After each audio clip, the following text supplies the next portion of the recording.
you've got Devin McCourty, and then you've got your coworker in Rodney Harrison. Oh, they're both coworkers. Oh, that's right. Yeah, that's right. So I think we bring them in, we tell them to Our fight new it out, coworker. and whoever wins, we put on the list. That's right. You guys fight it out. Oh, yeah, baby. What's up? It's Chris Sims. Chris Sims Unbuttoned, and we got a good one today, all right? It's football. It's August 3rd. It's the Hall of Fame game. I'm at the Hall of Fame, and I am here with a guy that, I don't know, we might maybe see in the Hall of Fame, or at least talked about it a little. Devin McCourty is here with me today. It's going to be fun. What's up, man? Thanks for coming. Yo, why on the intro do I have to fight Rodney? Oh, Like that's not a good matchup for me. Well, you're right.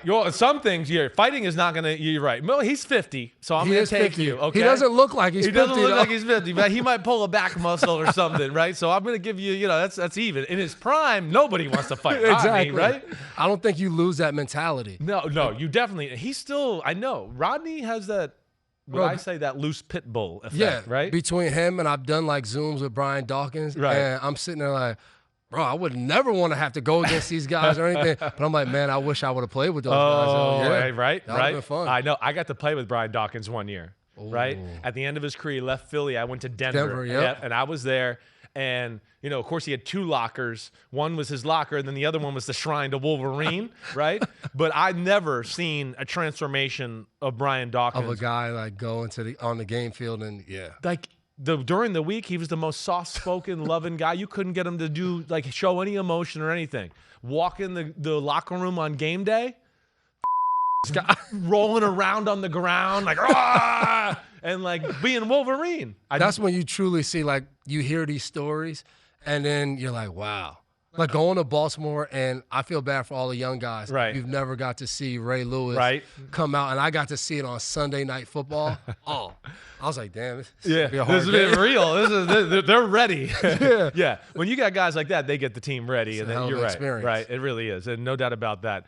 Thanks for coming. I do appreciate that. This got into the coworker thing with you fighting him, right? We did a little thing here with Sims Unbuttoned where we want, I try to give some love to other people other than quarterbacks all the time, right? Yep. I mean, even as an ex-quarterback, I'm like, holy shit, can we talk about somebody else sometimes, right? And so we are in the process of going through a, social media battle where we picked out 5 players from each team who's the best quarterback of the century or non-quarterback of the century, right? Mm-hmm. So we put you on that list there, right? I gave you, Rodney was really awesome, but he was only with the Patriots for a short time.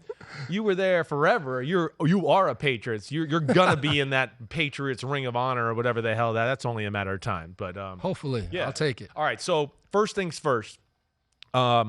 What's it been like? Just like your first offseason out of retirement.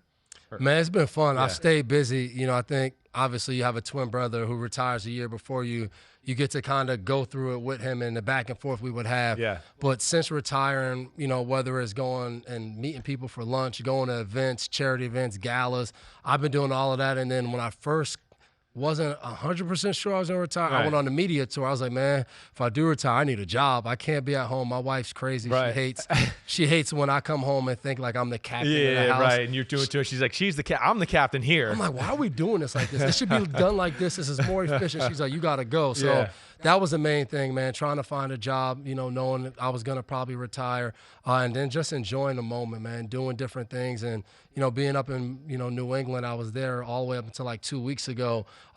Just the love and the reception I got from so many different people was awesome. Yeah, well, it's well-deserved, man. I mean, you're the ultimate professional. And I honestly think you're one of the most underrated safeties that I can remember in recent history. And this is not just because you're here. This is something I have said on this podcast many times. Really, Appreciate people don't that. realize how talented you were, how versatile, how smart. You were the quarterback of a defense that was very intricate and had a lot of details, and I don't think you get the credit you deserve. I hear you with the wife thing. My wife, when I play that game, she's always like, hey, when I start telling you what to say on Pro Football Talk, then you can start telling me how to, clean the house and shit like that. So I'm like, okay. There's no response to Okay, that. yeah, you're right. Like, that's your department. Did you, at any point, get the itch this offseason where you were just like, man, like, I want to play? Or are you at total, like, ease with the situation? Man, I probably would have got that if I went to one of those places where like the off season was cool and you came and But, being in New England, I would go up there and visit those guys, and they would come in and like, you know how much running we did today? And I'm like, nope, I don't, guys. I'll see you later. I'm headed out. So, no, I think obviously when the season starts and you're seeing guys out there making plays and that. But so far, off-season program, no one ever wants to do that.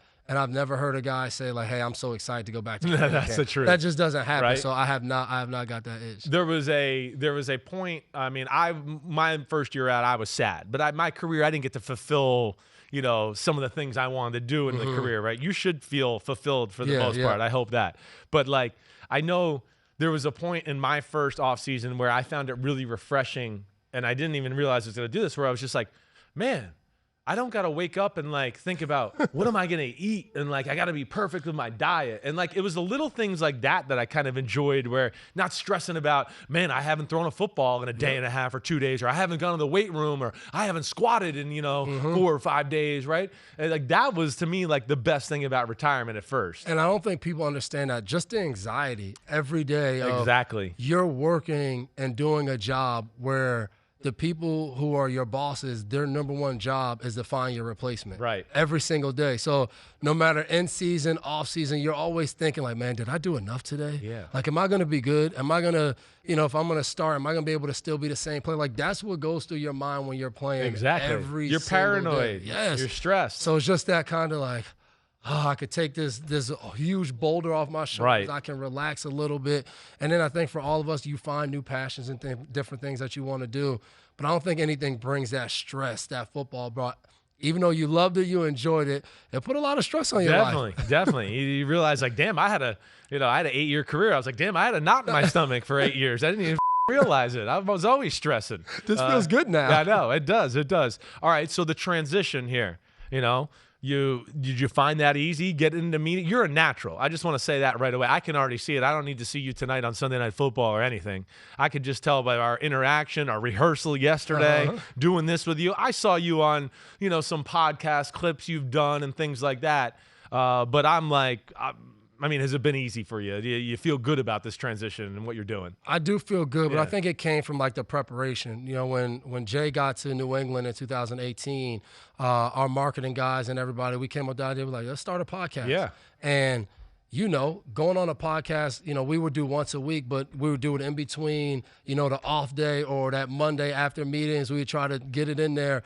Now we're scrolling through Twitter and reading articles of like what happened in the NFL because we're so focused on the game week. So then we kind of built out the run a show each day, each time that we did it. So just going through that process and seeing it just from that small level that we did our podcast at, and then during the bye week, and then once the season was over, going on different shows and seeing how they operated, going on Good Morning Football for a whole week. Right. That kind of consistency. Once I did those things, I was like, all right, I think I can do this. Do it, yeah. Let me be confident and go out there and do what I can do and have fun with it. Yeah, reps are always great. I know you're going to prepare. And then that's to me when people always ask, like I have ex-players, what do you, how do you do that? You got to work, man. Yeah. If you want to be yourself and speak freely and be able to be a knucklehead, and you got to know what you're talking about. Or you're always going to be trying to find a way to bullshit your way out of some conversation, and then you can't be yourself.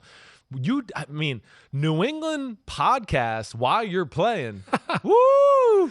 Did you get any warnings where you were like, you better not give me any of the state of the union, okay, McCourty? Man, I did a few things at the end of my career that other people come up, they're like, how the hell did you do that? And I was like, you don't ask permission. You just go and you do it, and then you wait. Like I was walking through the hall, and I don't think Bill ever listened, but Nick Casario would listen to it, and we would walk through the halls, and Nick would be like, hey, man, when you going to have me on the podcast? And I would go, Nick, you tell me whenever you want to come on this podcast, you come on. But, for the most part, it's like you said, we never really got into deep conversations about what Bill said in and out of meetings or anything like that. We had fun with it. We cracked jokes. We had Vince Wilfork one time. Big Vince came back. We had him on the pod. We had my mom, a couple different players, David Andrews. So it was always like just having a good time and laughing and joking. And then we would talk about other things that went on, whether it was in sports or in pop culture. Yeah, right. So it was fun. But even going, like I went on CBS during the bye week. Yeah. And I remember I already said yes to doing it, and Stacey James, our head PR guy, comes. He goes, I think it's like Thursday, our last day, and he goes, hey, you going on CBS this weekend, huh? And I was like, Yeah. How'd you know that? He's like, yeah, they reached out to me. I was like, yeah, I figure, this might be it, Stacy. I need to start listening. And he didn't say anything. It was cool. So, anytime you go, when you play New England, anytime you do anything, it creates headlines, and you have to be okay with that. That's right. They're not used to anything coming out of there. So No. if you say the smallest thing, 5 people write articles about it, and I've gotten used to that, and, I enjoy it. You never said anything that got you in trouble, like where Bill was like, hey, don't say that on the pod, or don't give did he ever give you like, hey, that's a little too much information, anything there? No. I honestly don't think Bill listened to it. No, I'm all. sure he did, but I'm sure like I'm Bears sure, or Nick Caserio. I don't know how no one reported back to him. Right. But I think, especially Bill thought the coolest thing ever was when Jay joined the team. I remember one time that year we're playing Tennessee and we're in Nashville. We're about to take the knee and do our prayer and go out, and we're waiting for everybody to come up, and Bill just looks at us and he just starts smiling. It's the most awkward thing, and I'm like, why is he smiling at us? And I think it was simply because he looked at us side by side as we're going out. Jay's back in Tennessee. Right. First time playing back in Tennessee since he got released there. And he's just smiling. I think he truly understood that. He's on the coaching staff. He's the head coach. Steve Belichick's there. Brian Belichick's there. He's coaching with his kids. He's watching them work together. And I think he did. I think he marveled at the idea of like, hey, we got to bring these guys together and play together. And, we had a lot of fun. Now, we didn't know it was going to lead to a Super Bowl. Right. But maybe, Bill being Bill, maybe he could see it. He knew it was coming. The evil Dark Lord saw it coming in the future, right? I mean, two things jump out to me about what you're saying there, right? I mean, Bill, if you work and do things the right way, we actually talked about this last night. He gives you a little bit more free range if he trusts you, right? So he must have trusted you. We had a little bit. Yeah, you were in the trust tree with him for sure. So that's amazing. It really is. And I mean, you're right about the New England thing. Like, how quickly did you have to learn as a rookie? Like, I better shut the up and just say yes to the media and no, and we're gonna play hard. And first preseason game, right? You come in the locker room. I remember, we started with joint practice. Our first preseason game was against the Saints. Yeah. So now you're this little rookie. You got Marcus Colson in practice, Drew Brees. So they came to Gillette. I was there. Yeah, Joint practices, right. I'm like, man, this is cool. So we go out there. I played well in the first game. I have 2 kickoff returns that go for like 50 yards. So I'm like, dang, this is going to be crazy, like talking to the media. And Bill comes in and he goes, hey, we got the media in here, but I'll tell you one thing. You rookies, you don't know shit about playing the NFL. Yeah, you played a little preseason. Yeah. How about today when the media comes in, you all just shut the So I'm sitting there and I'm like, well, if they ask me a question. So as soon as he finished talking, no shower, no anything, undress, get dressed. You just got out. Beeline out of the locker room because I didn't want anybody asking me any questions. I was a first-round pick. I was like, I'm out of here. Yeah. And I did that all 4 preseason games just not to talk to the media, to make sure.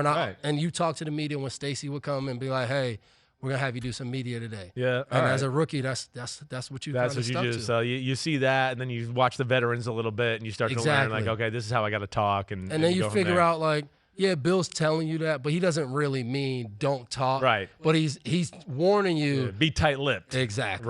Right. Exactly. Who was, while we're on the subject, the most egregious, or the guy where you were always like, they got a mic and they were like, oh, he might not listen to Bill, or who? Randy Moss. I thought you might say Gronk, but then when Randy came out, I was like, yeah. Gronk eventually got to that. Right. But my rookie year, Randy Moss, everything was great. Then week 1, we played Cincy, and the big thing was we don't talk about injuries and we don't talk about contracts. Oh, right. And the media. And then like Randy goes on like a 10-minute, like, I don't want to call it a rant, but this 10-minute speech. And he's like, I know what kind of receiver I am. I know they're not going to pay me. And I was just like, oh, damn, I thought that was a big no-no. And then that's when I realized the business of the NFL. Week 4, bye week, Randy Moss traded to the Minnesota Vikings. Damn. And that's how the beginning of my career was that. Like, the things that they talked about not doing, or guys showed up late, whatever it was, if it didn't follow the kind of culture and the rules of the Patriots, it was like that, and that person would be gone, either traded, released. I just remember being a rookie and being like, man, this business is cutthroat. Oh, definitely. Just seeing so Especially many guys there. coming in. Exactly. Yeah. Maybe the most cutthroat organization there is. Mike Teal, grew up around Jersey, you. Yep, right. Jersey Yeah, guy, Rutgers right. guy. I remember my rookie year, Bill calls me in. He goes, hey, you get called into Bill's office as a rookie. I'm like, I didn't do anything. Like, what? And he's like, hey, what can you tell me about Mike Teal? So I'm like, oh, great guy, led us, blah, blah, blah. Teal was there for a week. Right. Didn't get to show anything. Barely got any snaps 1 week, and that was it. That was it. I actually they asked me about a guy. Remember Bo Scaife? Do you remember the tight end? Yep, Tennessee tight end? He Tennessee. came into camp for a little bit. He did. They were asking me. He was my best friend in college, right? He's still one of my best friends in Texas the world, guy, right? Yeah. So they asked me. I was like, man, Bo's talented. I mean, when Belo's healthy, he's the man. And then it was one of those days at practice, like the third day of practice, where like you guys make a mistake and Bill would just go run. Yep. Run, Just and you go. and Bo was out of shape. And I remember I'm a quality control coach, and I remember going, man, Bo's like 40 yards behind everybody. He might get cut today. Like he might. And then the next day, it was like the same thing, and he was way behind everybody. And I was like, oh man, they asked me about him. I said all these good things, and they're gonna cut his ass, and they cut his ass right then. And then you went to media. And then not long after that. And so for all those out there, I have known about Devin McCourty since my brother was in high school. So that was, 2007, 8, those are 6, 5, right? Yep. Holy crap. I mean, yes. Devin McCourty, Jason McCourty, St. Joe's Regional High School, Montvale, New Jersey. Rival school is Don Bosco, where my brother went, or Bergen Catholic, where Brian Cushing and company were, right? And we had St. Peter's Prep in the conversation at that time. Will Hill and company, right? Yep. Remember Will that? Hill was a little younger than me. Oh, yeah. He was a baller in high school. Problem. Oh, my gosh, he was. He picked 6 Matt in the state championship game to win the game, actually. But so I've known him for a long time. And then, of course, was in New England, your second year there. That's when, I got to meet you a little bit. So there are some history here. But, bam, I know. I laugh with my brother every now and then because he's like, man, in high school, man, I had to play some DBs. I mean, it was Jason and Devin McCourty at 2 corners, and they had Junior Gillette playing defensive end or tackle at that time. So that was crazy, but that's how I first got to know you. All right, so I want to unpack some New England. I'm just going to be fanboy. That's what I'm good at, and I'm going to ask you a whole bunch of shit. I'm going to get to some thoughts. I got some questions from the listeners, and they knew you were coming, and I just want to throw a few things out to you, just like what's going on in the NFL right now. All right, first one, at 17th Bird, right? The whole video with Trevon Diggs and Dak Prescott. Have you seen that here recently, right? Yep. Right, so his question is it commonplace for DBs to call their starting QBs a B word, okay? I swear all of these, so this is one I won't say out loud, okay? I know talking crap to your teammate is one thing, but when it's your star player on defense calls you your QB the B word, where does it come from jawing to disrespect? When does it come from jawing to disrespect? I see it like this. Yeah. When you get on that field, there is no, that's our starting quarterback. There's times in training camp where, Coach Belichick will have to come in and remind the guys, hey, we're on one a team. Right? We're one because until Right. you get to the first preseason game or joint practices, you're going at it. So there was times in practice where Tom's mother effing us, cursing a guy out on defense. And, I don't know if people think, because you play with, these great players that when they curse you out, you're sitting there okay, man, yeah, you're right. Yeah, right. No, there was times I remember in 14, we're having a great day, right? Yeah. I think we had an interception early, and then I think Revis picked 6, and we all run to the end zone, and Bill's trying to keep the drill going, and we're all jumping up and down. Hell no, we won't go. Hell no. And you've been around Tom a little bit. Tom gets he's pissed. You're showing him up. You're showing practice up, everything. So now he gets pissed. So Jamie Collins starts yelling, man, you over there acting like a little, going back and forth. Right. And by the time we got to the locker room, it was laughs and jokes because we understand, especially in training camp, if you can't have that, if you can't have 2 sides of the ball, it was Bill would always say it, we need it to be a heavyweight fight. We need one person to throw a haymaker, and you take it on the chin, and you get back, and then you throw a haymaker. He was like, it should be a back and forth. Yes. And within that comes the trash talk. Right. Remember when we saw Cam Newton and Josh Norman face-to-face? You telling me Josh Norman and that defense didn't respect what Cam did on offense? Exactly. No, they did, but it's in the heat of playing. Yeah. You go at it. Tempers flare. Damn, you get ornery and crazy when it's training camp. I mean, damn, you got no life, you got. Especially those guys, I think they're in a dorm and all that. When you don't see your family. No, right. There's nothing. There's no home-cooked meals. There's never a moment to yourself, You don't get some loving from the wife or the girlfriend. It all starts to get frustrating during training camp. All right, that's the way it goes, right? All right. So here's another one from a common listener here, our Corey Joskowitz. He wants to know from you, who's the most difficult player you ever had to tackle in the open field? Throw Marshawn Lynch up there.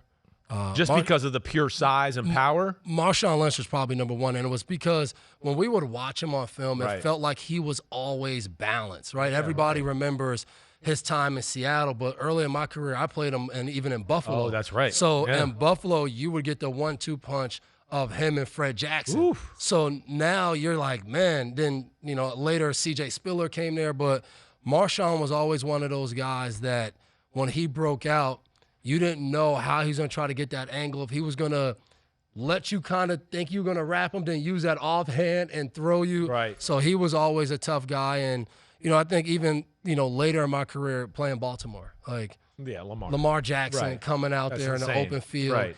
And now you're sitting there for one, he's a quarterback, but, between him and Josh Allen, when they got out there to you, it was like, all right, we got to lock in and try to get these guys on the ground. So, yeah, man, and I'll tell you one thing. When you play free safety and you're in the open field, every guy that gets to you untouched is a really hard tackle. Oh, of course it is. Some of those guys are exceptions, and it's just tough. Like, hey, and I tell guys, like, a guy would miss a tackle, and I'm like, hey, man, like, you're not going to make all – if you make all those tackles, you're going to be known as one of the greatest tacklers that ever played a game. Like, those are hard tackles, but – yeah, those are some of the guys that I used to lose I can't even imagine. I can't even imagine. Well, I mean, that's what I say this on here a lot of time. The safety's got to save the play a lot of the time. Yep. You got to be fast and run somebody down so they don't score an 80-yard touchdown. Or sometimes you got to take one for the team and go, damn, I'm going to get run over, but he's going to trip on me on the way down, right? I remember Bill would hit you with this sarcasm. So I forgot one of the games I had a terrible play, and it was either a run or a pass, but the guy got by me, and we come in the film room the next day, and Bill goes, I mean, look behind you. Like, there's no one. No one's behind you. Like, if you don't do it, then who else do you effing want to do it, McCourty? And I'm just sitting there like, and I think it's like 2 years ago. It's like year 11 or 12 for me. So I'm like, Bill, I know. Right. But it was just like, that's how he would get you going. And then you walk away pissed off that he did it and lock in on making sure it doesn't happen again. Right. Who's the best open field tackler you ever saw, like, or played with, or who's a guy that you looked at was like, damn, they're unbelievable in the open field? It would definitely be Pat Chung. Yeah. Playing with Chung. Yeah. And he would get some of the worst guys that you could have to tackle in the flat with like 10 yards of space. And Chung would always tell me, like, yo, if you just come with your palms up and you'll never miss a tackle. Break down with your palms up. And I go, Pat, what the hell does your palms up have to do with anything? He goes, I don't know. It's just palms up make me stay balanced. And he would make, some great tackles on, Jamal Charles, like all these, Chris Johnson, all these backs that were just phenomenal when I first got in the NFL. Right. And he would be in there breaking down one-on-one with them. And I'm like, you're running over there like, oh, man, I hope he makes this tackle. Yeah. I wrote it like, man, good tackle, Pat. That's what I'm talking. Because I'm like, if you didn't make it, it would be 15 more yards and I had to come. Right. Nah, he was a great open field tackler. You got me thinking about a subject with Belichick a little bit, because when I was there, he liked to piss Wes Welker off a little bit, right? And he'd always push his buttons. And there was a thought in the building, Bill did that deliberately because he thought when Wes was pissed off, he played his best, right? You talked to me. We talked on the flight out here a little bit. We were sitting next to each other, and we were kind of, we got onto talking and quarterbacks and all that. And you said you always thought that, like, Belichick talked up Rodgers or other great quarterbacks in the pregame because he thought it pissed off Tom and he'd get the best Tom. Yeah, and I always tell people, like, a part of Tom's greatness was allowing Bill to even coach him hard. Right. Because I remember, as a young guy, you walk in and you hear Coach Belichick coach Tom or rip Tom on something, it put the fear of God in every other player because you're watching, and Tom's like the guy you watch, he's so old. He was the guy you watched growing up. Perfect, right? Yeah, and you're seeing that. Right. And then we would play quarterbacks, whether it would be Aaron or we played Peyton, and, both those guys stepping up. Obviously Aaron would run a little bit. Peyton wouldn't, and Peyton, it was Peyton and Tom. Yeah. So we would always talk about, we got to bring pressure through the middle of the defense. We got to, we can't let Peyton step up. And it would be funny because he would say it a good 6 times during the week. Like, when this guy steps up, he's the best quarterback in the NFL. And you're sitting there and you're like, that is what Tom is. When Tom steps up, that's when he's his best. Exactly. But what I always respected about Bill was you never would have heard him say that in the media because that was for the locker room. That was for the guys. That was for Tom, but that was also for the other guys in the locker room to know, like, this is a big game. Like, I'm not going to go out and say it, but the guy on the other side, that everyone thinks he's great, but we think our guy's the best. Yeah. We, as a defense, we need to prove that our guy's the best by doing these different things. And it was always, I mean, early in my rookie year when Peyton was in Indy, we had a classic game where we went up and then he came back, then he went to Denver, and we had all of those battles. So it was just so much fun. And then seeing that as you got older and understanding kind of the philosophy of what Bill was doing and how he was triggering different guys a certain way, but motivating the team in the same way. So guy's a genius, man. Just being around him, obviously, for my whole career, 13 years, and being in the squad meeting rooms and seeing that, but then also behind the scenes the whole a little team, bit. coaching everything. Yep, seeing our captains' meetings and how he would break things down on a different level. I learned a lot of football and how to run a team. No, I know. People don't really realize, unless you've been in the building or been in maybe even some other buildings to compare it or whatever, to just know what he is. And I try to tell people all the time, and I think a lot of coaches don't even want to hear it once they start down that road. They just want to hear, oh, he had Tom Brady, he was just lucky. So and that's the go-to. That's the go-to for every coach. All of them, who couldn't have done it with Tom Brady? I want to be like, well, Tom Brady wasn't Tom Brady the first 3 Super Bowls, everybody. And I always say there's so many other great quarterbacks. Like, you're not going to tell me like Aaron Rodgers. He would have won more Super Bowls. Those guys are great quarterbacks too, but it's hard to win a Super Bowl, consistently 2 or 3 and always times. being it. To win 6 of those, like, that's hard to do. No doubt about it. It was a total team effort there, and Brady continued to get greater and greater as his career went on, which is crazy, right? Did you ever feel like he had a way of trying to motivate you, or was he just kind of straight up like, what the are you doing? Well, I got a good amount of that, but I always used to laugh because we would play teams, and as the NFL started to transition, where you didn't really have the kind of 220, 225 safeties that were back there and could knock your head off because you really couldn't do that anymore. We would play teams, and he would go, their safeties are light.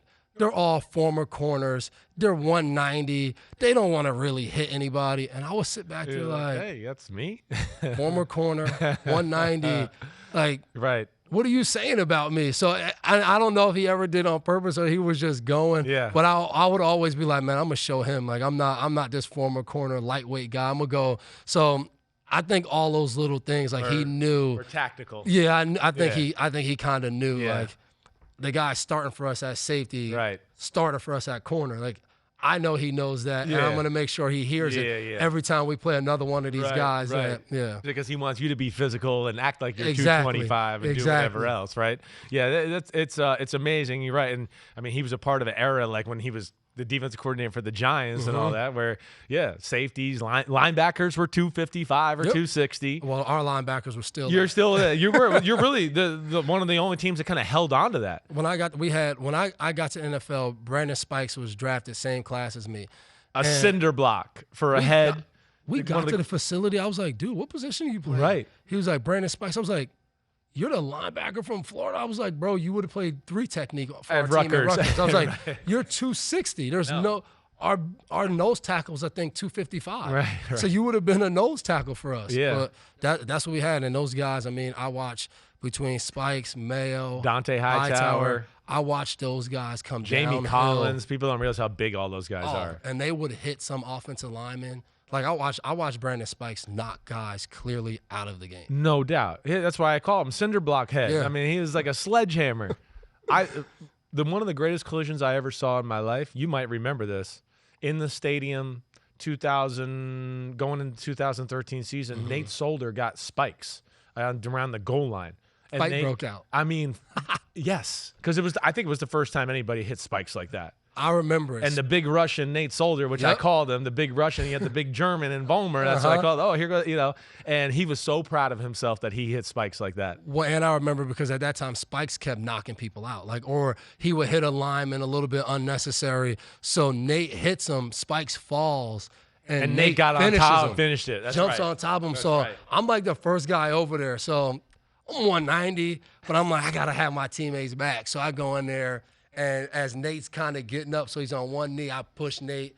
He backs up a little bit. So then one of the linemen pushing me. I go like 5 yards, get a little run and start pushing another lineman. Doesn't move. That's when I was like, yep, I'm a DB. Yeah. Get out of here. Yeah, This that's isn't right. your They're fight. too damn big. I'm And not I messing remember with that crew. that was the third fight of training camp. Right. And after that fight, Bill makes us run. And Bill goes, the next person getting the fight, we're running the rest of practice. Vince Wilfork comes in the middle with the whole team and goes, anybody else fight after we run, you gonna fight me. And I remember everybody's face was like, well, I guess fighting's done for training camp. Yeah, that's right. Because Vince was that guy. That's like right. you just didn't want to test it and see where he would go. He was nuts. No, he was nuts. He called me crab meat when I was there, and I was like, why does he call me that? I didn't figure it out. He's like, hey, crab meat, and I was like, damn, what? I don't get it. I'd laugh and be like, oh yeah. Like, what'd I do to him? I don't get it. And he's like, and one day I was like, wait, what? Why do you call me crab meat every day? I don't get it. And he's like, because you're a bottom feeder right now, man. You're a bottom feeder. And I was like, damn, I am a bottom feeder right now. I'm doing all the dirty shit for the organization.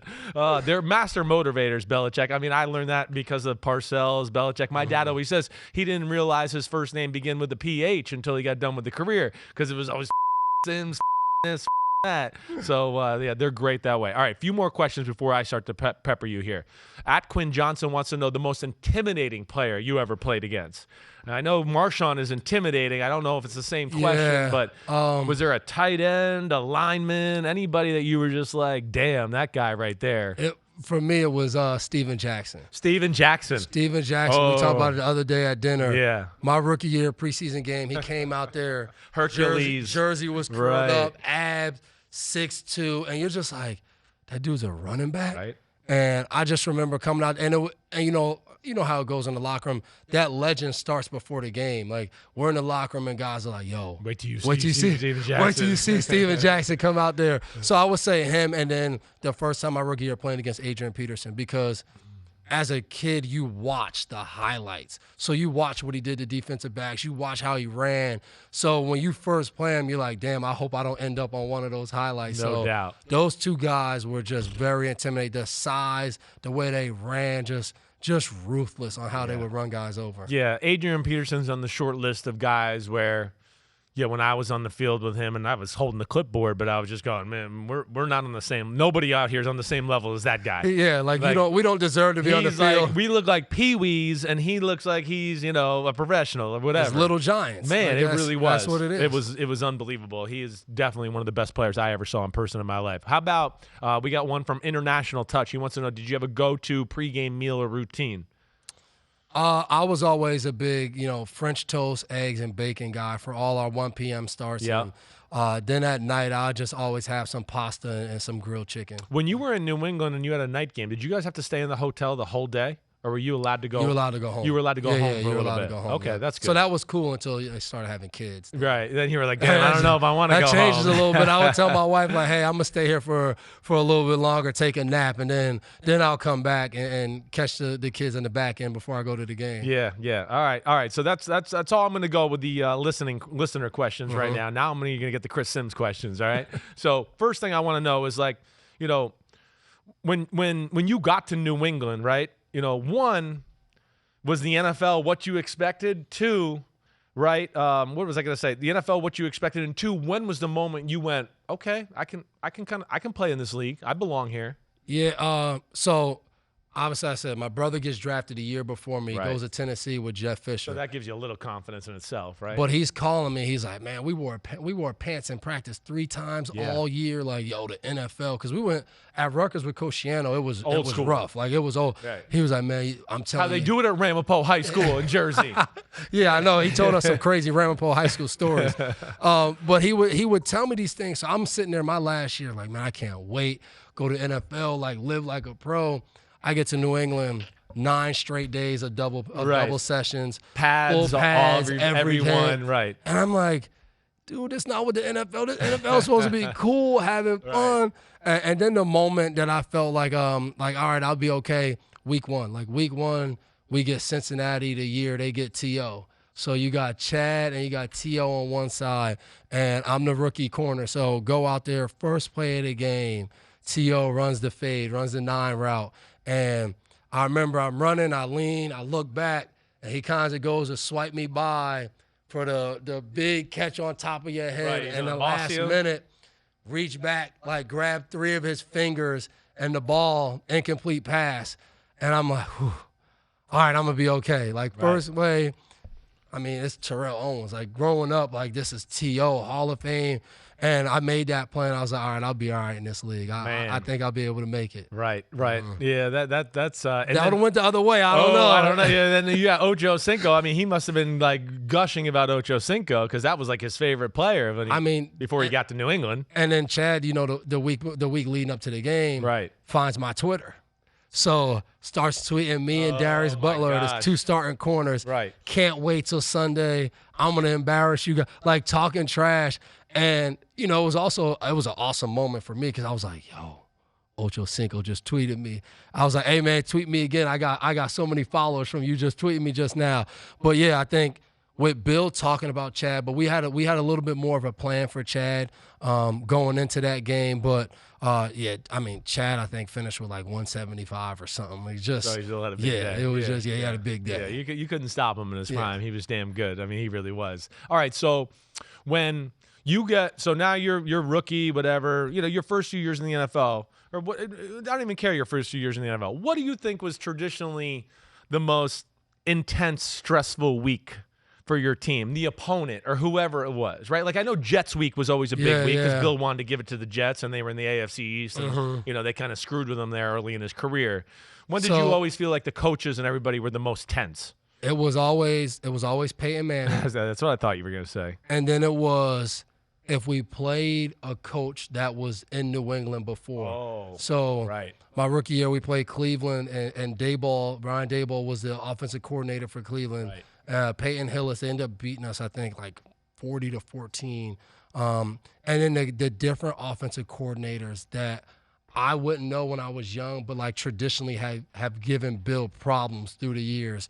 So Kubiak, Norv Turner, Andy Reid, like we would play these guys, and sometimes we play these guys and their teams were terrible. Yeah, right. It was just not a good team. But it was personal to him, it would be, you don't understand the way this offensive coordinator would have game plan, and we'd be sitting there like, dude, what do we like? They have 4 wins, and for some reason, we would get in those games. Like we played Cleveland in 13, and I believe Norv Turner was the coordinator with Jason Campbell was the starting quarterback. Sure.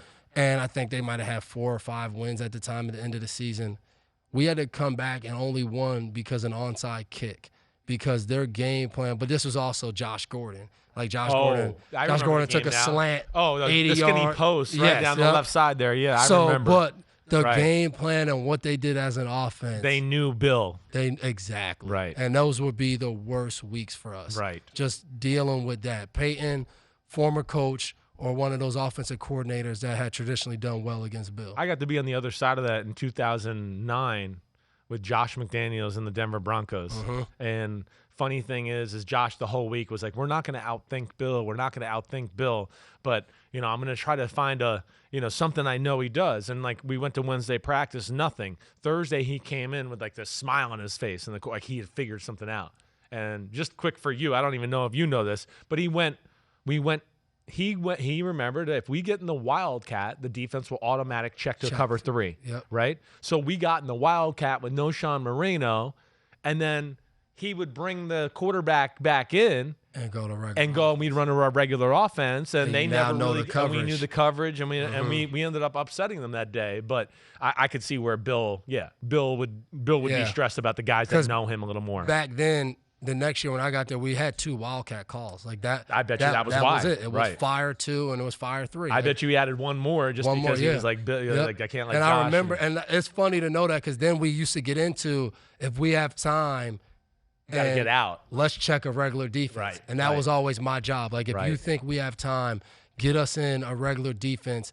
And if we're in Fire 2, get us in just basic cover 3. If we're in Fire 3, just get us to a cover 2, just so they don't know what we're in. Yeah. If you could allude on it more, right? I mean, it's you brought his name up and Peyton Manning, and of course it was you got in the league and it was just Brady Manning, Brady Manning, and Rodgers was slowly starting to creep into the conversation there too. But like, give me. I mean, you're with Belichick, the mastermind, the genius, and now you're playing the guy who was the mastermind genius coach at the line of scrimmage. Like, just preparation of the week for Peyton, things that jumped out to you on the field.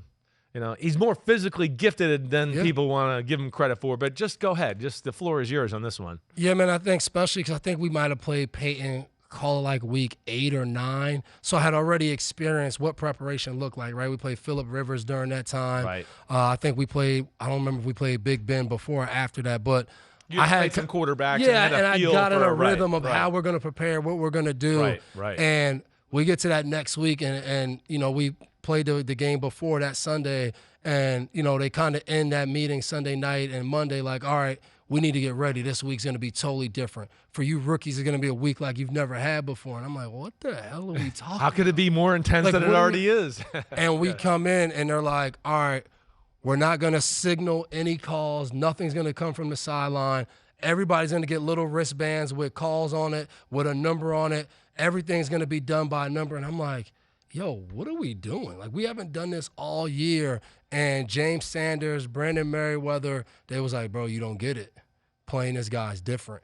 They was like, no matter what, at some point in the game, he's going to know every call that we're in. And we jump out, I want to say it was like 21 zip. 21 or like zip, something like at that. halftime. Yeah. Right. And I'm like, man, these guys don't know what they talk about. We getting that Peyton Manning. And I think I had an interception in the first half. This is going great. Right. Next thing you know, it's 24-21. Right. Peyton Manning has the ball. Yeah. Driving to beat us in the fourth quarter. And I think they had a little miscommunication on the route, and James Sanders gets an interception, and he intercepts the ball with like 1:20 left as Peyton was driving in to beat us. And that's when I was like, oh, this guy's really like, I mean, we had him confused. We would line up whenever we played him. We line up in a cover 2 shell and everything. So as a corner, they're like, hey, we're going to play man-to-man from cover 2. You're going to be 3 yards off. I'm like, Coach, that's going to put me in no man's land. Like, I don't want to, like, either I need to get up and press or I need to get off. He's like, nope, this is how we're going to play this week. He's like, you're going to play cover 2 from there, cover 3 from there. Man, everything is going to be from that same spot all game. And I'm like, yo, they can't be serious. Right. But they felt like rolling the dice there was better than him knowing exactly what you were in or seeing that. The biggest thing was don't disguise. Let's not go here and roll here. And it was like, he knows that. Like, that's a waste of time. Right. Just give him the same look. But I don't know, like when he snaps the ball, then you had to get where you had to go. Exactly. Right. But he went in at halftime, and Figured he it must out. have met, and he knew, and he was on it. Did you sense like Brady extra tense in those weeks, despite what Bill might have said to him to wax poetically about, you know, Peyton or whatever? Did you always sense like, oh, this is personal between these two or anything that way? I'll give Brady credit for that. I never really felt like that at any time playing with him. Like, you knew his fire would increase, but it was for those games, right? The playoffs is when, to me, you really saw like Brady be Brady. Or if we had a big letdown in a game, then he would come out. But for the most part, when we got to the playoffs, he would be on the team about understanding what it took, how we couldn't have, you know, a few bad plays or a bad series. And he would do that across the ball. Like, whether it was special teams, defense, offense, he would make sure everybody knew exactly what we needed to do. And that's probably when you saw the most fire come out of him was in those weeks, especially if it wasn't going well. If it was going well, he kind of let everybody play their role. We had different leaders and guys who did different things on the team. He let all that play out. But to me, he always kind of had that single eye on, all right, I need to do this if we fall short. Like, I need to be kind of that last man that makes sure everything goes the right way. Yeah, right. I always appreciated, or something I learned when I worked there with you guys just for the little time I did, the 18 months or whatever, was the fact that I learned that you guys were never really, and I heard some of the coaches say it was, you guys were into internal motivation. Internal. We're going to worry about us, like, and we're going to hold ourselves to a standard. And, you know, I'd come from other places where it wasn't always like that. Yeah. And that's why it was a roller coaster all the time, because it was like, if the team talked shit about us, our team was ready that week. But if it was kind of a ho-hum week, our team would fall asleep, and you'd be like, damn, I don't know if we're ready to go this week or not. And you guys always had that magic. And I remember, I think it was Bill who said, he's like, watch, these teams that are externally motivated, it's a roller coaster all year. I will say we did have one of those moments, though. We played the Texans in 2012, and they rolled into the stadium with the varsity jackets on. I remember. I was there. And I remember Right. the locker room kind of like, yo, these dudes came in varsity jackets. Right. Because they were 11-0 or 12-0, something like that, right? And they're sending a message like they're here now. They're the varsity team, blah, blah, blah. And it just so happens that week when we came in, because that was the talk coming in. And Bill never does this. Like, Bill on Wednesday, I don't care who you're playing, he would find and make the best highlight tape you've ever seen of this team. Like, we're playing the best team we've ever seen. I mean, everything. Yeah, right. And he comes in that Wednesday, he goes, we're going to destroy these guys. And if you could just see, like, everyone in that meeting room was like, yeah. And that whole, I think we beat them like 42. We dominated. Like, we killed them. I don't even want to say we. I don't know why we say that. But you were there with us. I was there with you. I was. And I remember during that week breaking down film, or the week before, going, if they play like this the whole game, our coaches are going to dice them up. Like, I remember one of my things I've said to people before during that week, I actually told some of the guys this at dinner last night, because, Bill always had a project. Hey, here's a project here. He would tell George Gotze at the time, who Gotze was my boss, right? And then he would be like, hey, you got to do this, right? And he'd, me and everything else, right? And I'd be like, damn, I didn't even do anything. I said yes. And he'd be like, get up there and do it. But I had to go back up on like a Thursday night, because they were worried not only about J.J. Watt, but they were worried about J.J. Watt batting balls down. Remember, right? So we started to formulate the whole game plan of, let's get J.J. Watt on this side, and we'll put all our receivers on the other side, so he can never bat down a ball on 3rd and 7 or 3rd and 8. And we can keep drives going. And I don't think he batted a ball down the whole game. Tom used to get pissed. They'd be out there with broomsticks. Yes, right. Sticking up like, right. Normally they have the little tennis racket, and we would play J.J. Watt, and Bill's like, that's not high enough. He bats down, he start reading off the stats, how many batted balls he has and everything. Right. And you would just see Tom, because it'd be 7-on-7. And those guys, you're supposed to just stick it up and leave it there. And those guys, and Bill would tell these guys, like, hey, you got a reward for each pass you knock down. Yeah. So those guys will now be out there tracking where Brady's throwing and sticking up at the last minute. It would be hilarious. Did you ever have a feeling in like 13, end of 12, 13, that like things like, did you know that like maybe Brady and they drafted Jimmy Garoppolo? I don't think they were necessarily thrilled with Tom's play at that point. Like, it was good, but it wasn't like, top of the league at that. Did you know that there was like maybe some unhappiness or a little bit there at all? Could you feel that in there? I didn't, because like, remember early in my career, my rookie year, we went 14-2. We lost in the division round. Right. Then we lose in the Super Bowl.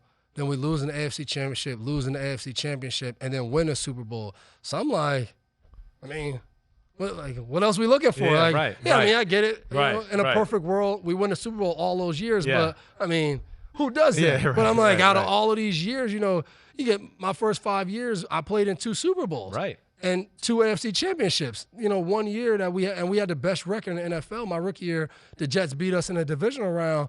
But I'm thinking everything's great. Like, we're doing well. I think the most losses we had in any of those seasons was 4. We were 12-4, or we were 13-3. Like, I'm like, everything's going great. But you don't realize that. And I remember when we drafted Jimmy, it was kind of like, it was second round, right? Right. And then, you read all of the things where they're like, the team needs this, they should get this. And then everybody's like, why would they get a quarterback? And you don't realize it, but then you start to kind of see all that stuff transpire. And again, it's the evolution of all teams. All teams look for your backup. Yeah. They look for the next guy that's going to take your spot. Right.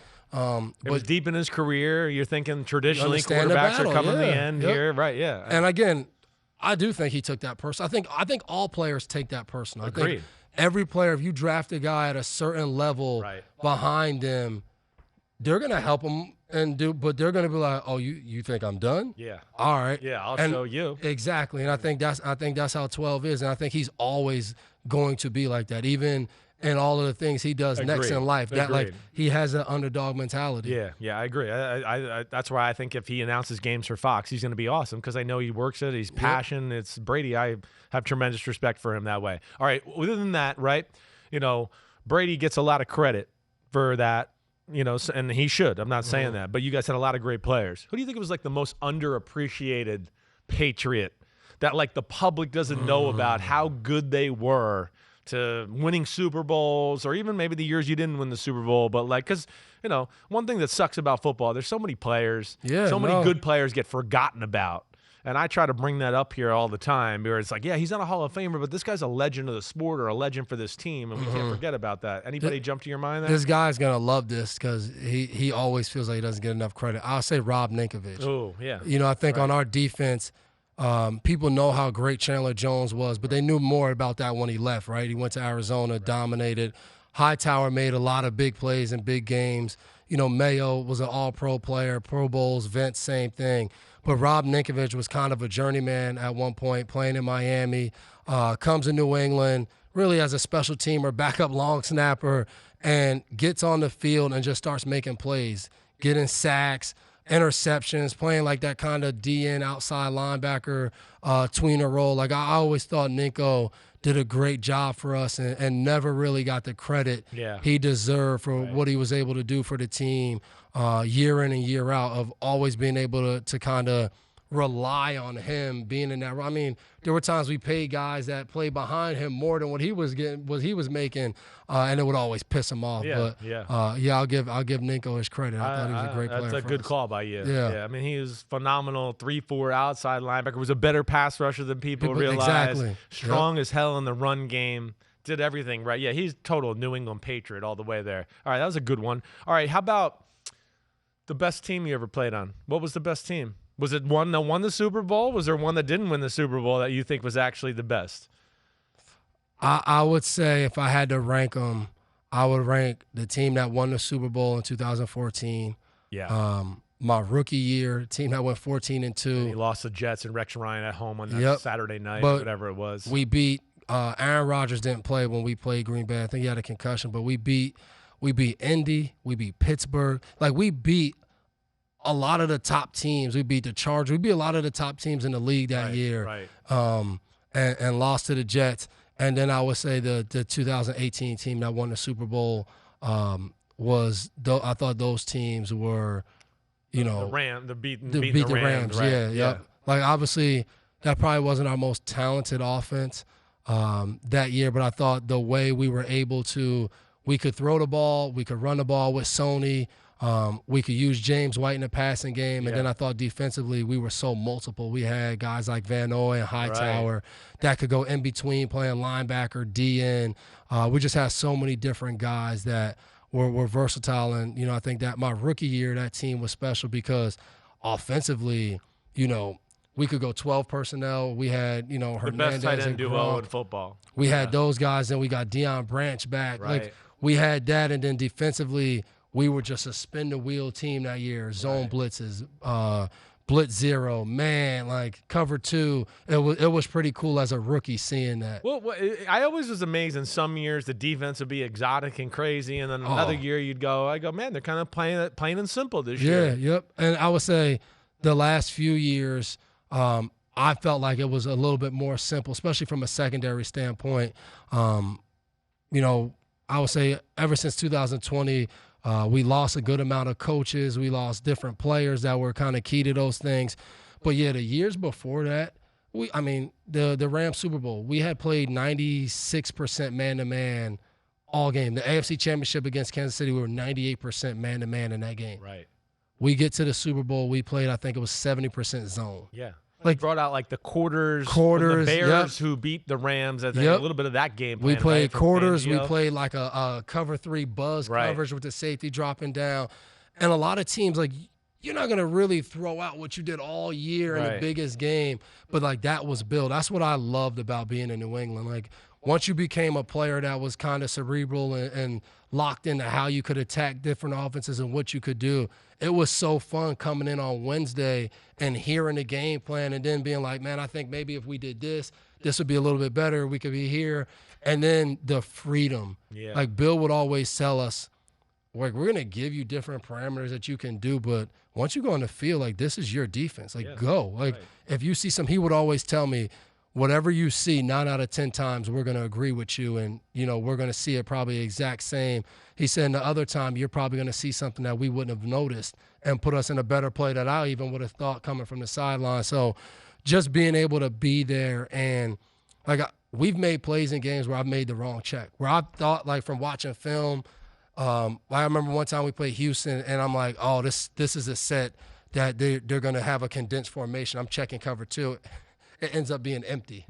But for some reason, I just felt like they went empty with the back all the way at 1. I'm like, Hopkins was close, Fuller was close. I'm like, I feel like they're going to run their condensed split plays, but now they're going to try to show it to us out of empty. That, right. But those 2 wide guys are just going to end up being in a check down place anyway. And we ended up getting an interception on it.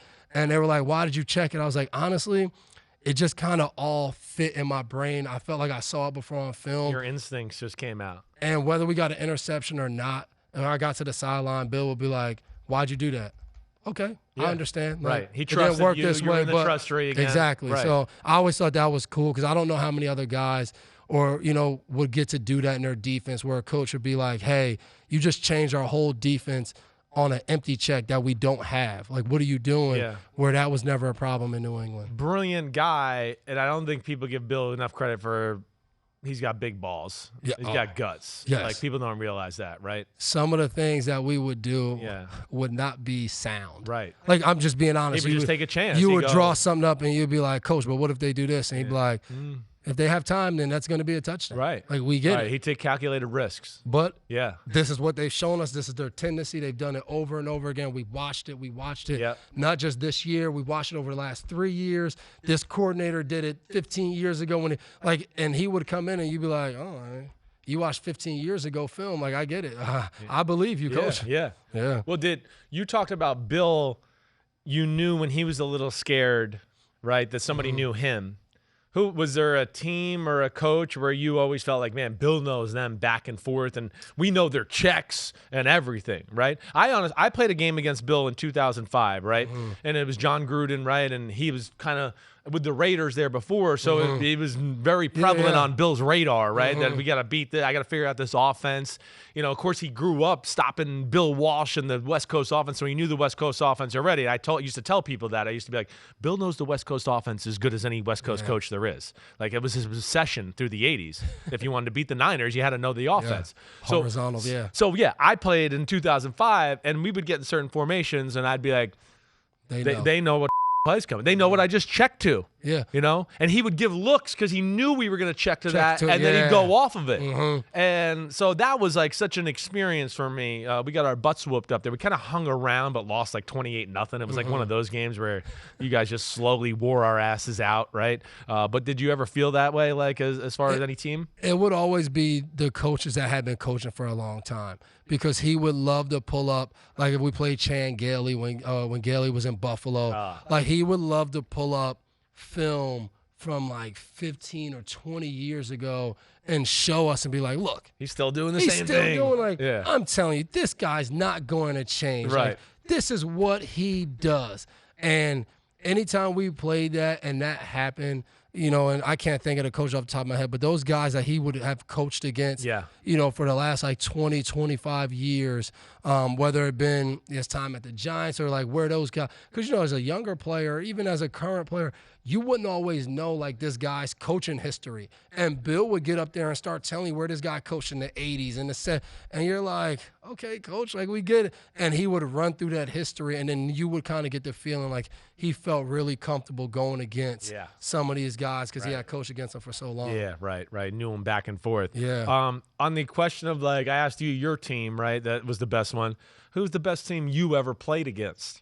Or just, top 2, 3, the ones where you just went, man, they were real. I think obviously the Legion of Boom, that Seattle teams. Yeah. We played them in 2012 where you could kind of feel they beat us in Seattle.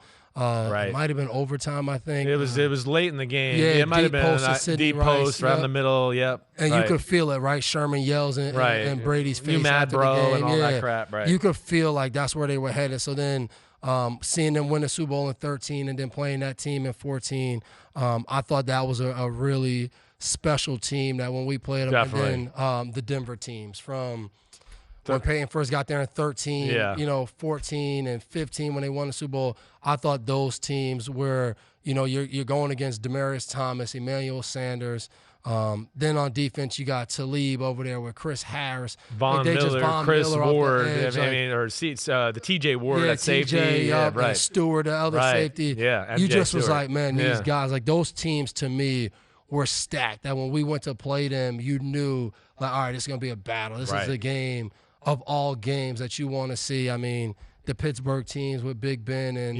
Antonio Brown and those guys. Well, why did you guys always own them? Like, you guys kind of – It was weird, man. Like, we would play those games, and everyone would talk about all week how, like, it would be a battle between Pittsburgh's toughness and our finesse. And we would always be like, what? Finesse? Yeah, like, why we keep getting labeled as this? Right. And you talk about external kind of motivation. We always felt like that going into the game. And we always felt like, for some reason – people would kind of label that game as like us as underdogs. And every year when we would play them, Bill would be like, oh, get it. And he would read off, oh, man, we're 8-1 in the last 9 matchups against this team. And everybody's acting like we need to play our best game to win. We just need to show up and do what we do. And that would always be the attitude playing Pittsburgh. We always felt like everyone picked them over us anytime we played, whether it was going to be Sunday night game in Pittsburgh my rookie year, and we beat the brakes off them that, or, you know, AFC Championship in 16 where they're coming to us. And we just always felt like everyone thought that, you know, whether we had a good record or not, that they were going to beat us and be better than us. And it always created like this chip on our shoulder playing against Pittsburgh. Was he – like, how often did he ever bring out bulletin board material or that? I mean, I know you kind of – At the end of the week, he would always there was something he would find? Somebody would say something in the media because, you know, for every other team, like, you're playing the Patriots. So it was, like, always something. And it would be funny because the way he would do it, he would come in there and let's say they say something about, like, Brady. He would read and he go, I mean, I'm not saying that. But, I mean, Brady, that's what they think about you. I mean, whatever you've done in this league, I mean – this guy said it, right? That's what he thinks you are. Or, you know, he'd be like, you know, Hightower, you know, Mayo, you know, you guys, whatever you think of yourselves. They just said they can run for 200 yards this week. Yeah. Whatever you think, like they just said right here, the plan is to run the ball against New England. Right. So, Vince, I mean, I don't know. You're a good player or not. I mean, they obviously don't think you're a good player. Yeah. So he would come in there and you sit there, and the way he would just build it up. And sometimes the quote would kind of be like, you know, the key to the game is running the ball.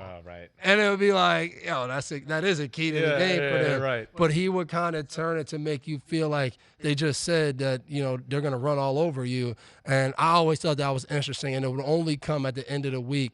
And it would a lot of times. Well, like a Friday morning meeting? Or yes, that's how it'd be, or a Saturday. Yeah. And I think it would come when he felt like we didn't have enough, like, hatred towards the team. Like, we need to build up a little bit more fire going into this game. And I think he always felt like that's my specialty. Right. If anybody's going to bring a little hatred to the game, that's me. I'm going to bring it and make sure you see it. So I always thought he did a great job of that. He wasn't, like, bringing up false crap or anything like that. It was No, I just always thought he would twist things in a certain way. Make it, and, you know, a lot of times, like, when you're playing, you're not reading articles that different people are writing. So, like, you would take his word for whatever was in this article, and however he spun it, you'd be like, man, that guy really said that? Right. Or at the end of my career, we have TVs, and they would put certain quotes on the TVs every day, so you walk by the TV and see what a guy said. So it would be small things like that every once in a while. Like it was big in 18, right, when we got to the playoffs, and everybody said, Tom was done, this team's done. Right. Like that was that was you guys beat the Chargers, and Tom was like, oh, nobody thinks we're going to win next week and all that. And we were like, what? I don't know. But that was that was the thought. In our meeting room, that was what it was going on. Felt like. Right. No doubt about it. I remember actually making fun of him that week. And I was like, I don't know. I'm How thinking the Patriots go to the Super Bowl. I don't know what you're talking about. But you couldn't tell us any different. Right. We felt like everyone thought we were done. I mean, Charles Barkley picked the Chargers, then he picked the Chiefs. And who's at our Super Bowl practice Friday before the Super Bowl? Good old Chuck. He picked the Rams in the game. Right. Did he really? Picked the Rams. Damn. What was he thinking? He put Jared Goff and the Rams over Tom Brady and the Patriots. What the hell? That's why he's a basketball analyst right exactly, there. Right. What about you? And we'll wrap it up here soon. But, like, you defensively, you know, I'd love to know, when you were sitting on the sideline, who was the defensive player? Like you talking about Ray Lewis before we came out. You're like, man, everybody needs to experience Ray Lewis. I got to experience it once. It was unbelievable. Yeah. I feel like the game was actually, I wasn't on the Patriots. I feel like the game was actually over before the game started when we played against Ray Lewis. He was dancing before the first snap, and I feel like our whole O-line looked over and we're like, oh my gosh. I don't know if we're going to be able to block them and these guys today. And I felt like the game was over. I really did. He intimidated us off the field right away. But, safety that you looked up to or admired throughout your career, and then just the defensive player, you were always like, holy shit, who is that guy? I mean, he's unreal. Yeah, man. So one of the guys that I loved watching was Charles Woodson because, he was the corner that moved to safety. Right. So watching Woodson and, all these guys I would go up to right after the game and tell them. And then I would say, for that era of when I was young, it was Woodson, Ed Reed, and Troy Polamalu.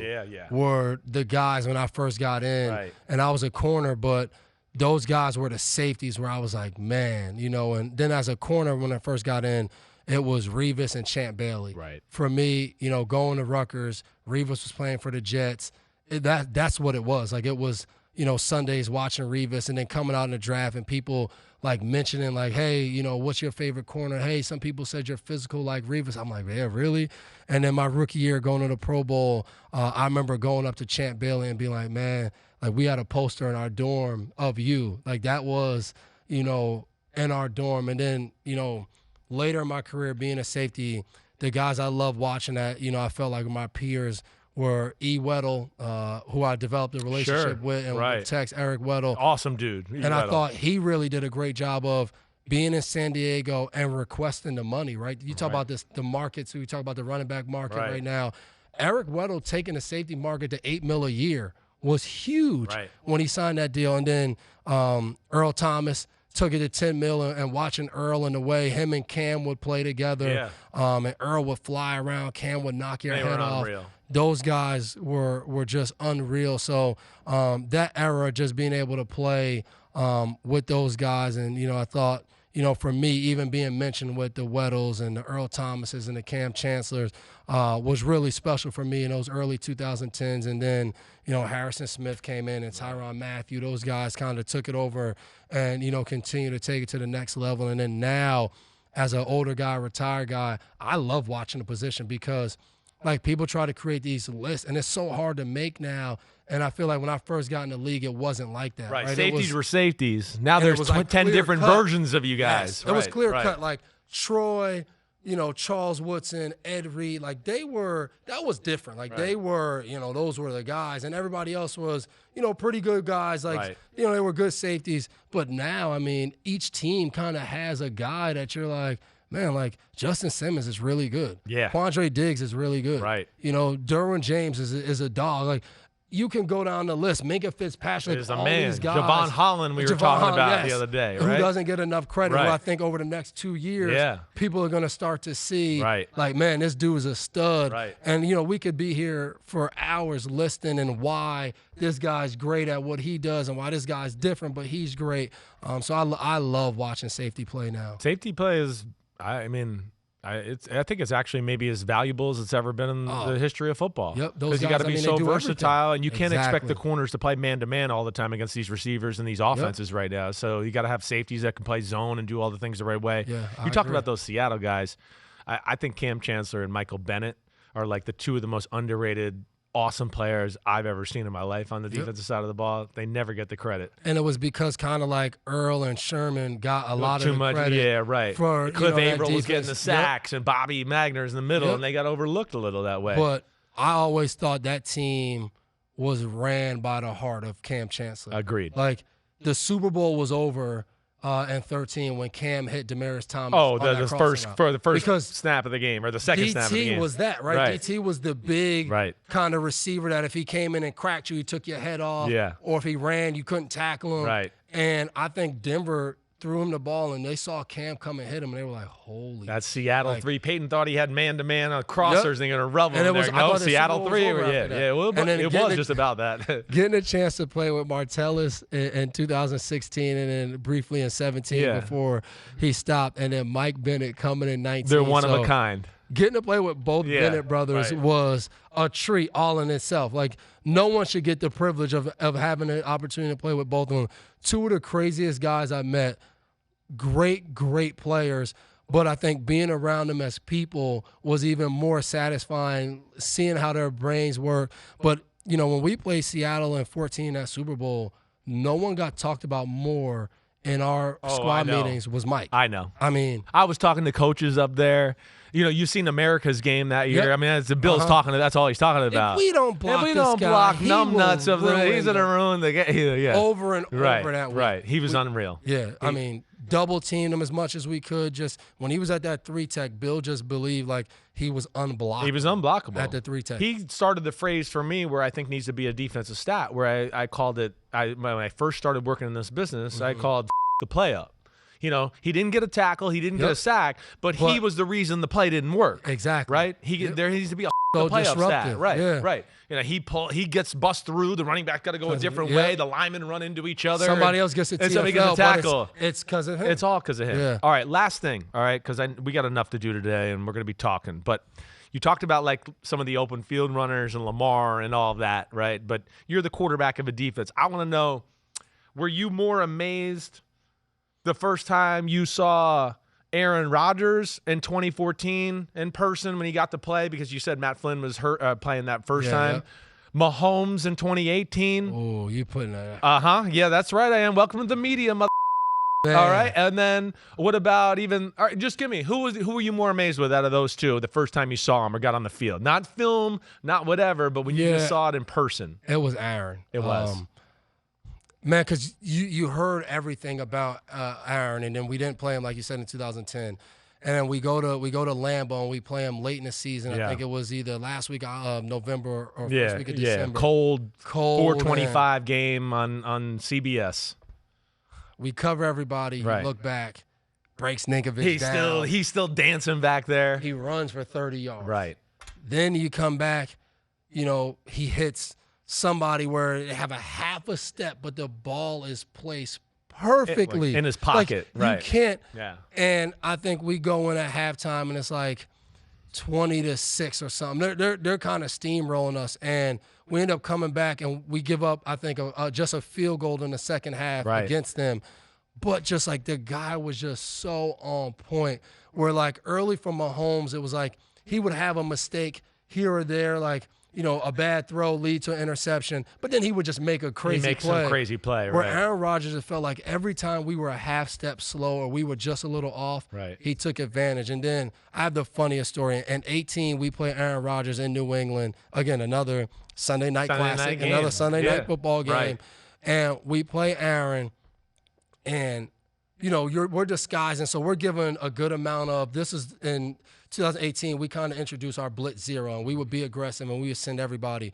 So off that look, me and Deron Harmon, we would come and we would show 11 down. We would get down there, and sometimes we would come, and sometimes we would run out. So I had now a good beat on it. I'm like, I would tell dude, I'm like, dude, don't leave until you see me get ready to go. Right. Because I'm like, I'm looking, and I'm just watching the play clock. You know, these great quarterbacks, they want to know what you're in. So they would take that play clock all the way down. And I would tell Deron, like, right when we get to about 4, we got enough speed to get out and get to where we need to get to. Right. So we're having great success in the first half against Aaron. We're doing this. We're messing with him. We hit on the blitz zero a couple times. He got a couple incompletions, like, feeling good. We come in at halftime. And I don't know who tells Bill this, but it's a cold game. So Aaron has his little heat warmer. And they come down, and Bill goes, every time he takes his hands out of the heat warmer, the ball's coming. I'm like, really, guys? Like, this is what you're going to bank on? Sounds like an Ernie Adams thing. Yes, right? So they're like, in this half, when he takes his hand out, go, because we're cutting it too close. I'm like, yo, we're winning. Like, what are we talking about? So come out. It's like early. He started doing more dummy snap count, probably. He comes out. Right. Yeah. We take off. Right. So now I'm like, I come walking back to kind of get in a disguise. Aaron goes, smiles ear to ear looking at me. Right. So now we get back in it, plays okay, but now he keeps doing it. So now maybe 2 plays later, we come with the all-out blitz. He gets it. like we were talking about yesterday in rehearsal, back foot. Right. Just flick it, Flings whatever. Hit Scantling on like a 60-yard pass on my brother because he knew it was blitz zero, gets it, takes one step, and launches it. And I get to the sideline like, hey, can we drop the hands in the freaking pouch now? And they're like, yeah, our bad. I'm like, it's a national. And I hit him with the bill line. Yeah. It's the National Football League. You think that he's going to give us that easy for the rest of the game? Right. But that's when I was like, this guy, he's different. Yeah. Right? And he has that swag to him to smile at you before the play. Same thing Brady did later when he went to Tampa. Right. We hit a blitz zero, and he sees me. And Brady, I mean, he practiced against us. Yeah. He sees me down, and he looks, and he completes a big third down. He goes, really, Dev? Yeah. You blitz zero me? You Yeah. think you blitz zero me? Disrespect to a quarterback like that. Right. And I was like, Right. sorry, Tom. Yeah. Sorry, You're right. sir. You're Sorry. right. Yeah, you got All right, it. real quick. This is like one thing on Burrow, one thing on Josh Allen. All right, just because those are probably my four guys right there right now. You know what I mean? So yeah, let me hear real quick. Just what jumps out to you about Josh Allen right off the bat? Dog. Yeah. Like playing against him, we played against him last year Thursday night. He's running the sideline. I give him everything I got. And he gets up, he goes, damn, old man, you try to smoke me. But again, some of my worst moments towards the end of my career were because, playing against Josh Allen in Buffalo. Right. And I just love whether it was a mistake he would have early in the game or he would just have that dog where he wouldn't stop. And it always felt like you were playing against a guy that was having the time of his life. Right. Laughing, joking, trying to run through guys, like getting up. It was just always that awesome energy. Right. And I think with Burrow, it's that swag, right? Yeah. It's in the game, he's kind of Joe Cool. Like he's always going to be Got that Brady guy. way about him. And right. he knows he Right. knows what he has out there, right? He knows he's throwing to T. Higgins and Boyd and Chase. Right. Like he knows, like, man, my guys are better than you, and I'm Right. gonna play like that. I'm never worried. I'm never thinking of panic. And I always felt like last year when we played them, it was like that. And we had them on the ropes. Like we had these guys where we're Right, down, you kind of messed it up, and then you came back, and then we're you kind of down messed it 4. up. Right. Ball on the 6-yard line. Right. And we fumble the game away. But I never felt like Joe Burrow was worried about us beating him. It was always like, he was like, man, y'all can do whatever you want. Right. We're still going to win this game. Right. And I think that's what's cool about those guys. And I would say Mahomes in that same category. Yeah. Always just cool. Like, we're going to be fine. We're going to find a way to win this game. When you talk about those AFC guys that are in, obviously you throw Aaron in there now. Yeah, but right. those kind of young guys that, are going to take this league to another level. Yeah, they are taking it to. I know. I really. The more I sit here with you, the more I want to ask questions. I actually get more and more because now you got me thinking. Like, wait, you played against Justin Jefferson last year, and Jamar Chase, and Tyreek Hill. Don't bring up freaking Justin Jefferson at Thanksgiving. Oh, I know. Yeah, I know. That was a bad one. Chase wasn't as, but we held up against. You held up against Chase. Yeah, we held up a little bit. But JJ, and then watching the quarterback show on Netflix and them showing him running through the double team, and then he runs a 9 route. I hit him as soon as he catches the ball. He was just tough because he had everything. Yeah, right. he got can everything. Run the quick routes. As a taller guy, sometimes you're like, man, it's more of a one-cut guy. Right. He's not going to be a great route runner. But no, he is. He I know. can run routes. Right. He can do everything on the field. I thought he was a really tough matchup. And he's a guy we don't see that much, right? Because he was in Minnesota. So I thought that was really tough playing against him. That kind of guy scare you more? Or does like a Tyreek Hill? I hated playing this. When I was playing corner, Yeah. the shifty, quick guys, I hated playing against those guys. So Tyreek Hill knows, whenever we played them, Tyreek Hill was going to see a heavy dose of me helping and leaning to his side, which made it tough now going to Miami because Waddle's no slouch on the other side. No. And, leaving him one-on-one is a problem too. It's a tough task, and I think, early in my career, you think about some of the matchups, the Brandon Marshalls, the Reggie Waynes, talking about those guys and playing them. And now you look up, the league's back There's in a that new era, breed, right? Yeah. Last year guys. we played Devontae Adams in Vegas. There's just so many of these guys who are guys, not just he's a good receiver. No, these are guys. When you play them, if you don't have a plan, it's going to be 180, 200 yards. Like, it's going to be one of those days. So, last year we played Hopkins. Like, we played all of the guys last year that were dogs, that you had to have a specific game plan for them of not how to stop them, but we got to contain them and not let them just go crazy. Go crazy, right. Yeah, that's when you know you've gone to the next level. It's not even like we know he's going to get 100. Yeah. We just don't want 200. That's when I knew, like, next year probably the couch is going to be a little bit more comfortable for me than game planning and having to play against these guys. I'd rather talk about them now. Yeah, good. Well, welcome, all right? And we're going to start it off tonight on Sunday Night Football. Hey, we can do this again, man. We're co-workers now. You don't got to ask. Tell me, okay? Next time I'm going to come button up, too, to fit the Please do. It's always buttoned up here. I unbutton my mouth, but I keep the button top. I like that. And tight, all right? So, hey, I hope everybody enjoyed it. Devin McCourty, the newest member of NBC Sports. He's the man. And I can't wait to everybody to see what this guy's got. He's got a ton of knowledge. He's got personality like you're seeing. And hopefully me and him are doing this for a long, long time together. You the man. I appreciate it. Seriously. Much love to the McCourty twins in general and to you for doing this. I appreciate it, man. Appreciate you. All right, mofos. All right, homies. You know where to find me. We'll be back at it. I'm in Fareed on Monday. Check us out tonight, Sunday Night Football. If you listen by then, either way, we finally got football. It's back. And next week, we got real preseason games throughout the league. So you know where to find it. Chris Sims Unbuttoned. Appreciate everybody. Clap it up. Peace. Let's go.